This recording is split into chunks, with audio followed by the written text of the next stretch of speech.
sure. There's no like, cut off or nothing. Like, yeah. right. All right.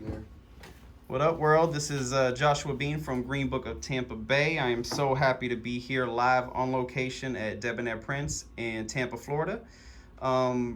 This new episode of Green Book TV, we're going to interview these three gentlemen, talk about their business. So, fellas, thank you for having me. This is the first time we've actually been on location shooting a video. So, can you tell me a little bit about yourself, your name, your business? Go ahead, Ross. Kick it off, bro. Roscoe, Ross. I am co-owner of Debonair Prince.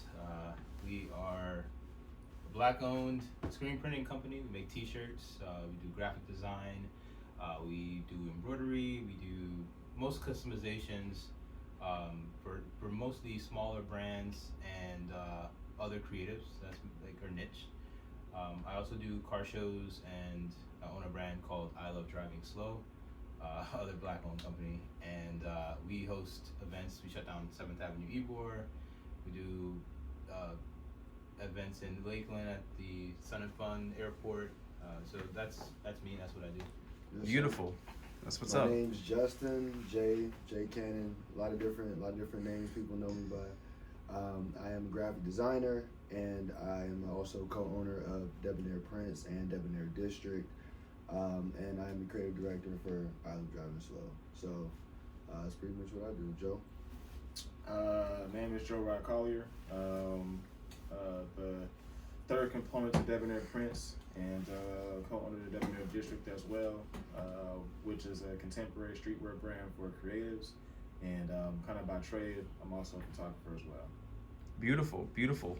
So with that said, what motivated you all to start this business, and how long has it been in existence? Motivation was having other printers, having to go literally to St. Pete to get print, and like it just being a task, like missing sizes, prints, messed up, just so many different varieties of things, and that initially prompted us. I had a clothing brand at the time called Truly Fresh, and he had a custom sneaker company called Surreal Styles, and we were doing that at the time. And it was just too expensive to continue to just, buy shirts and buy shirts and buy shirts from other printers. And I mean, like I said, it was a little bit more. I didn't know what I didn't know, so I was also paying a premium. Preach. So, Yeah. you know what I mean? So Right. then we just got into it. He ended up meeting a gentleman, and he put us on, and pretty much kind of just, his name was Dominga, and he put us on and showed us the ropes. And once he learned, he pretty much taught us. And once he spawned that beast, we started trapping out of his house, and we grew it Just from there. hustling, and now. Yeah. Awesome. So, with that said, you mentioned a little bit about creative, and that can be in your creative being your niche. Can you elaborate on how important like art is to you, and artistry, and community is to you? Yeah, I mean, take a look at our shop. Cue the B-roll. So, in our shop, you have different murals from different artists. We ourselves, having a graphic designer, the actual laborious task of screen printing is creative. Joe does photography. I do a little bit of video and photography too for my brand.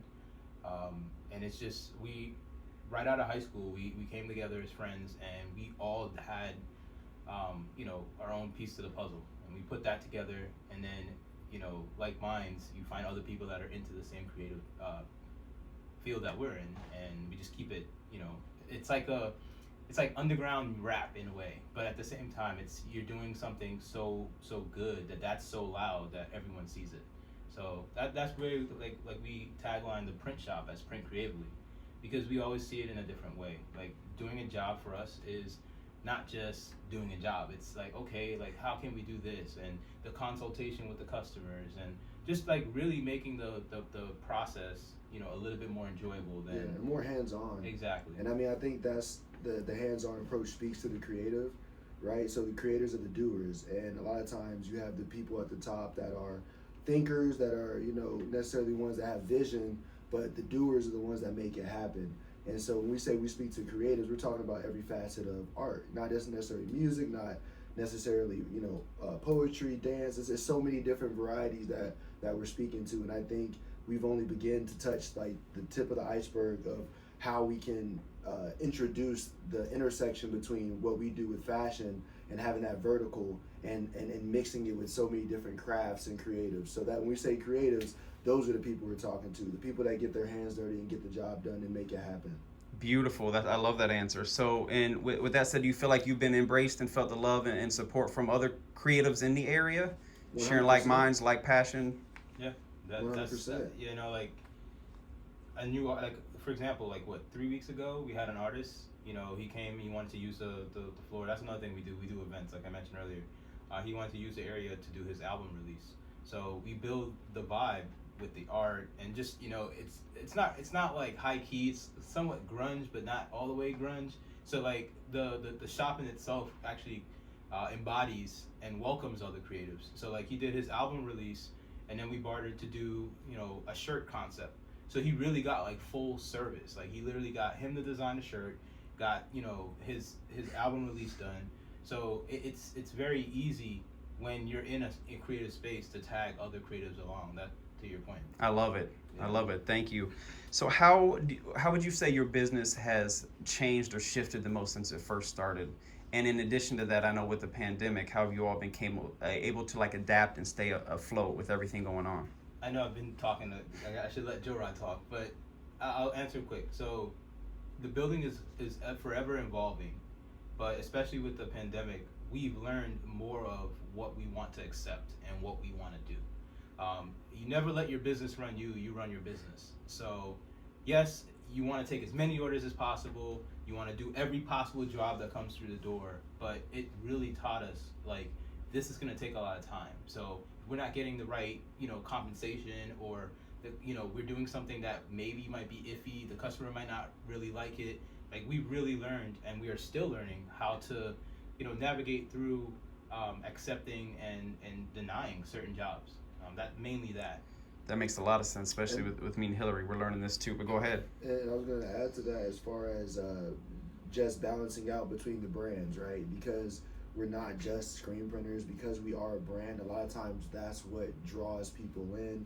That's where a lot of our clientele comes from. So we have to spend enough time with the brands to allow that to continue to flourish, to continue to bring in more creatives, also while providing the service to the community and to the streets and keeping everybody fed. And so it's like, it's keeping all of those things in mind. And then when we take the time to stop and say we're going to do an event, it's like a 4-day swing as far as making everything make sense for that event. So it's all those considerations. Who's got orders coming through? You know, like, it's so much to juggle, but we take pride in it because it gives us the flexibility that allows us to never have a dull moment. Right. You know, people tell us all the time it's a marathon, not a sprint. Sometimes we're in such a hurry. I don't know if you agree with that. Like, sometimes taking your time. Yeah. I mean, I'm literally the one that, you know, I don't know if you call it a New York mentality, but I'm literally pushing. I'm pushing always. Like, let's get it done. And, you know, I have these guys. It's like the perfect, you know, unison, because, like, you know, Jay would be like, well, all right, well, let's look at the whole thing, you know. Joe kind of does the same thing, you know, and for that, like you said, it's not a sprint. And, you know, I think that's one of the lessons too. Last year, where we thought that we were probably gonna not get as much business, I don't think we ever felt like we were gonna go out of business, but like we felt like, okay, this is gonna be a really, really rough year. It turned around to be, you know, it turned around to be probably one of our best years.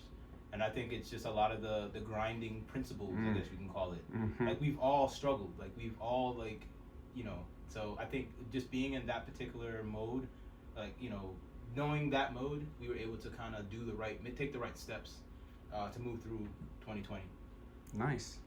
It makes it all worth it, though. You know, the journey is what really has made all this really come together and made it really feel cohesive. You know, every time that I've had like a corporate job or anything like that, we've always want to have this type of like creative release. You know, you can only stay on the hamster wheel for so long before you kind of go crazy. Like, you need to have another thing to like balance life out a little bit. And for us, that balance became a business. You know, so it just happened to work out that way. You know, one thing Hillary and I were worried about with our directory is that when this pandemic started, we were going to have to, delete a lot of businesses. We knew some businesses were going to go under. That has happened, but we've been more surprised how much like Black excellence and how people have been able to adapt and continue to grind, find a different way to grind, to sell their product. It's just been beautiful to watch how to see people flourish during such a drastic time. And I think you're a prime example of that. Yeah. You know, just really just. Yeah, I mean, let me say, it's that, man, and to be honest, to be completely honest, it's also COVID kind of leveled the playing field. So imagine being a giant where you have all this foot traffic, you're a mall, all these places where you get thousands and thousands of people coming through, and then you get chopped at the knees, you know what I'm saying? So now you're just selling online like the rest of us, you know what I mean? It hits different. It hits different. So now you gotta like dive all your money into content, whereas like people like us, we already have relationships built, and you know, when we drop something, it's just gonna do what it does. And that's the difference, you know? That really is. What were you gonna say, Ross? No, I was gonna say, I mean, when you talk about Black excellence, you know, to take a moment and really like take in what happened last year, you know, with George Floyd and a lot of the things that happened last year. Yeah. Like I took like a latter part of the last year to like really learn a little bit more about Black history. You know, I wasn't born in this country, but to say all that, I feel like a lot of our peers did the same thing. And with businesses coming, you know, into fruition, I hate to say it, but it was somewhat marketable. You know, we had a lot of shirts that came through here that spoke. It was the billboard. Like people used the shirts as billboards to really put out how they felt, and that turned around and made money. And you know, yeah, we are a Black business. We are somewhat benefiting from it. And I know things like what you guys are doing at Green Book. You know, we're like funneling the economics into Black businesses. Yes. And you know, I think last year it let the people in corporate America like know and respect the the Black dollar. Right. I think that in itself was, you know, like I said, I That was enough to fuel it. Bro, yeah, I've seen the shift. I You've noticed the saw it, shift for from sure. like a broader, you know, marketing standpoint to locally. We made masks, we made shirts, you know, like you right. got artwork, you know, like it was interesting. It was very interesting, and like I said, it was very marketable in that sense. But like, I don't know. We're in 2020, and we're not seeing as much of that type of, you know, 21. Sorry, 2021. No, it happened quick, man. Yeah. So I'm saying here in the beginning of 2021, we're not seeing as much of like those shirts and those repeat orders on those things. And I would hope that, you know, people still somewhat feel the same way.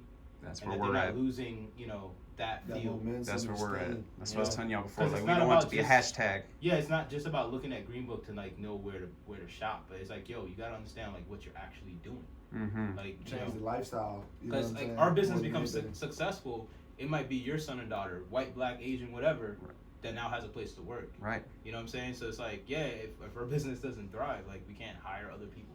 So the Green Book, in my opinion, I feel like could be something bigger than just, you know, hey, go to this restaurant. Right. Well, guess what? If this restaurant makes money now, they can hire people, and that helps the whole economy.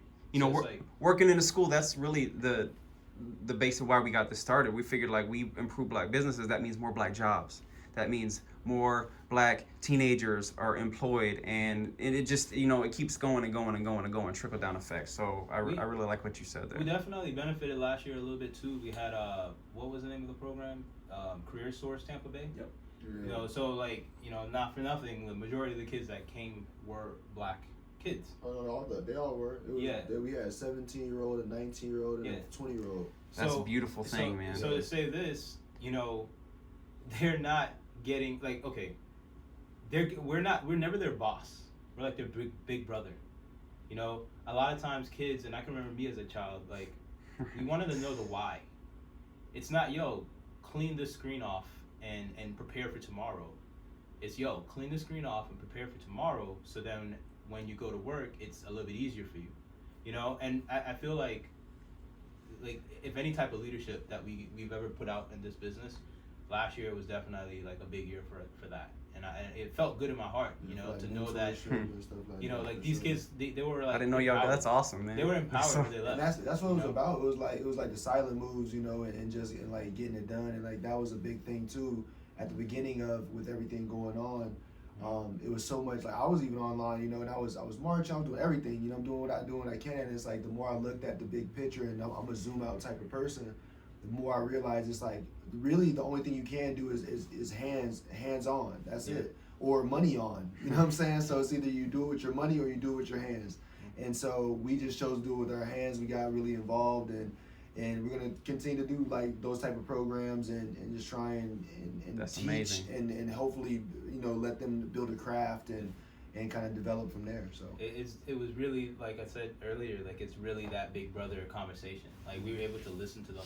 Yeah, we had a lot of work to do, but like those sidebar conversations about like, yo, so how do you really feel about this? And them openly being able to talk about it and reason properly with people that would give them. I mean, I would assume we give them like good information. Like you figure it out, but this is how have you we thought do it. about it like this? Yeah. I love it, man. I didn't know that. So, Yeah. So that's yeah. amazing. So you might have already answered this question, but what's the best thing, the proudest moment as business owners you've done so far? The best thing you've done, whether it's like shirts for a client or working with youth. What's kind of the proudest moment you've had since you've started this business? I think walking in here every day is the proudest moment. Yeah. It's being renewed. here and It's forever renewed. You know what I'm saying? Like Because we that's put this us. together And over like, the span of like 5-6 years. We've Yeah. been like homies like 10+ years. Right. But talking about I can feel the energy, man. That's can awesome. hear it. You always hear It's like, yeah, hands-on, man. don't get into business with friends. But like when it's business, you could ask them. Like I'm the one that normally like gets out of character when stuff isn't in order. But like they understand like it's business. Like we can take that hat off and put that hat on. Like we Yeah. understand business. And we understand. clock out, I'm like, hey bro, let me holler at you. Like I wouldn't, Hey, bro, I wouldn't dare like you come know. at him crazy, but it's like, yo, if he's not, I send that pass to you, bro. You better score. Right. Otherwise, I'm not gonna pass it to you again. You know what I'm saying? Like, I like you play it. ball, so Yeah, I like it. We use a lot of basketball. Next game, I'll reference. trust you. Like this, Yeah. like You this might have game, to. You might have to sit on the bench. Yeah. Like You yo, were wide like open, I know, but sometimes hey. sometimes I'm ordering shirts and I like mess up and order the wrong sizes. Be like, hey, Ross, go to the bench. Like, sit down. Come back. So I love it, man. Yeah, man. So, I love it. So this question is kind of off topic, but I've noticed you've posted some videos. Y'all live in the shop, making shirts, listening to music. Yeah. Y'all hip hop fans, I'm guessing, because I'm a I've music heard. fan. I'm a music fan Yeah, too, I'd but say my so. heart is. Yeah. I love. So who are some of your favorite artists, past, present, future, locally, globally? Who are you listening to right now? Vern Senior right now for sure. I like Vern Senior. I like a lot of Tampa artists. I definitely. Scott A, I'm gonna say your hometown. Local people. I'll say Vern. I mean, like he has a new project. It's fresh. It's fresh in my mind. The production is great. I'm a car guy, so if it thumps in the trunk the right way, like what I'm saying, I'm with that. Rod Wave. You know what I'm saying? Like you got Chiefs. Shout out to Rod Wave. Yeah. Chiefs Boss Man. You got like there's so many people that I genuinely Local. actually listen to that's local that are like. Right. Like are quality acts that I feel like just need the light, you know what I mean? Yeah, and they don't get the love or support. Like, I mean, LA the GOAT. I mean, when I'm listening to man, trap he's ignorance stuff, like T9, like so I listen to some of that man. stuff. But I like my New York roots. I'm gonna listen to like the G Unit. I'm gonna listen to some of the Chic Luch. We get into those pockets. Those guys are always they're actually always in different Tampa. pockets for different mindsets and they're moods. literally always in Tampa. Davies, like Davies. I'm a big Kendrick. I'm waiting for Kendrick to drop. But everybody anyways, waiting for Kendrick to drop, J. man. Cole. So Yeah. anyway, I know this. Yeah. We can go on and on, but go ahead. It's funny that you brought that up though. Like we were testing like different styles of marketing. Like I'm the pay and get it done type of guy. These guys are like, hey, well, let's not pay for it. Let's see if there's other ways. So the videos you're talking about That appealed to me. You see, that's Squeeze crazy. lemons. That's literally it. Like we're in the shop. I'm like, yo, I'm gonna do a little time lapse and put like go to SoundCloud, get a nice little mix, put it together. So it's a song but with a different beat. And it's like at that point we were running the shop in a day. So like literally it would always be what we got done before lunch. So that was the niche. Like oh yeah, it's almost lunchtime. This is what we got done kind of thing. And, I think that worked very well, like you said. And I'm thankful to hear that because, we kind of fell off of that, I wouldn't lie, because now we're doing the other half of the day. Yeah. So it's like night vibes are literally like, it's about to get hot, so we already gotta get ready for that. Like it's because that daytime heat is different. But I'm definitely trying to do a little bit more of that, especially with you bringing it up. And I feel like the connection might be like the local artists. That kind of collaboration. And seeing the backdrop and the shop and you actually, putting in work and sweat. If anybody's listening to this and you got music, send it over. We'll listen to you. But we'll also tell you honestly how we feel about it. That's how we Honesty, man. If You it gotta- don't slap, bro, like, don't. That's how we You are. know, this That's is how gonna we be are. good, man. Well, y'all, I'm loving this Cats. interview. Oh, Gats. How did you forget Gats? Oh, That's Yeah. shit done. Yeah, The so top, yeah. that's up there too. So, man. so you Come know on. Gats? yes. Okay, so then you Follow already him know what too. we're at. Yeah, Come on, man. yeah, yeah. That's the homie. You know, you saved the best for last. We could keep going on with music, but Yeah. we got to try to like wrap it up. So, how can people follow you, support you, social media, website? If you're gonna support us, what's the Cash App? Hey. $ Debonair Prince. You can send That's donations. it. Right. You can So, definitely send yeah, donations. That money gets used to buy food for the shop. I'm not gonna lie to you. So That's every true. Friday we try to like give back to the shop. So that's what that will go towards. Other than that, you know, just placing an order. Like we don't want any freebies. We'll do the work. Just place an order with us. Our minimum is 24. 24 one color. Using a very good quality shirt will probably set you back like maybe about $170. You keep that screen on file and you can always come back and get more done. So yeah, just hit us up. Facebook message, you know, we'll tag and share this in Instagram, Facebook. So we have the Facebook business suite, so it links Instagram and Facebook. So we'll get back to you if you message us. Instagram, Debonair Prince. Debonair Prince, Yeah. at Debonair District, Yeah. you know, at Just an Idea. You know. I love it. Throw yours in there, man. Get it in. I know you want to get it in there. I Yeah. know you want to get it in there. Instagram personally is just at Surreal Styles, but Yeah. you can also. I'll for the say this: business, if you see yeah, this, in there. you probably would already know how to follow us. I'll say that. Well, throw it out there. At I Love Driving Slow, but we're gonna put it in the description, so make sure you check that out. Drop that personal in there, bro. Go ahead. No, I don't want people to listen to me. Oh my God. But y'all, I've enjoyed this, fellas. If you don't mind, I don't know if it's still raining, which is why we didn't shot. Can open the doors and maybe get some Yeah, shots give you a out there. little tour. Man. Yeah, let's Give you a get a little tour. MTV Cribs, let's get it. Let's God. get it. Drop the MTV. We don't fuck with it. So yeah, this is where this is where it all goes down. Right, this is Oh where my the magic goodness. happens. This is literally where the magic happens. Come on through. We You have got to- space? We have to start the process here because we gotta get the artwork printed on transparencies, and then we come out here. This is the production floor right here. So we just got done doing some shorts. Like I said, we don't only print on shirts, so we just got done doing some shorts. We use the little sleeve palette to manifest that.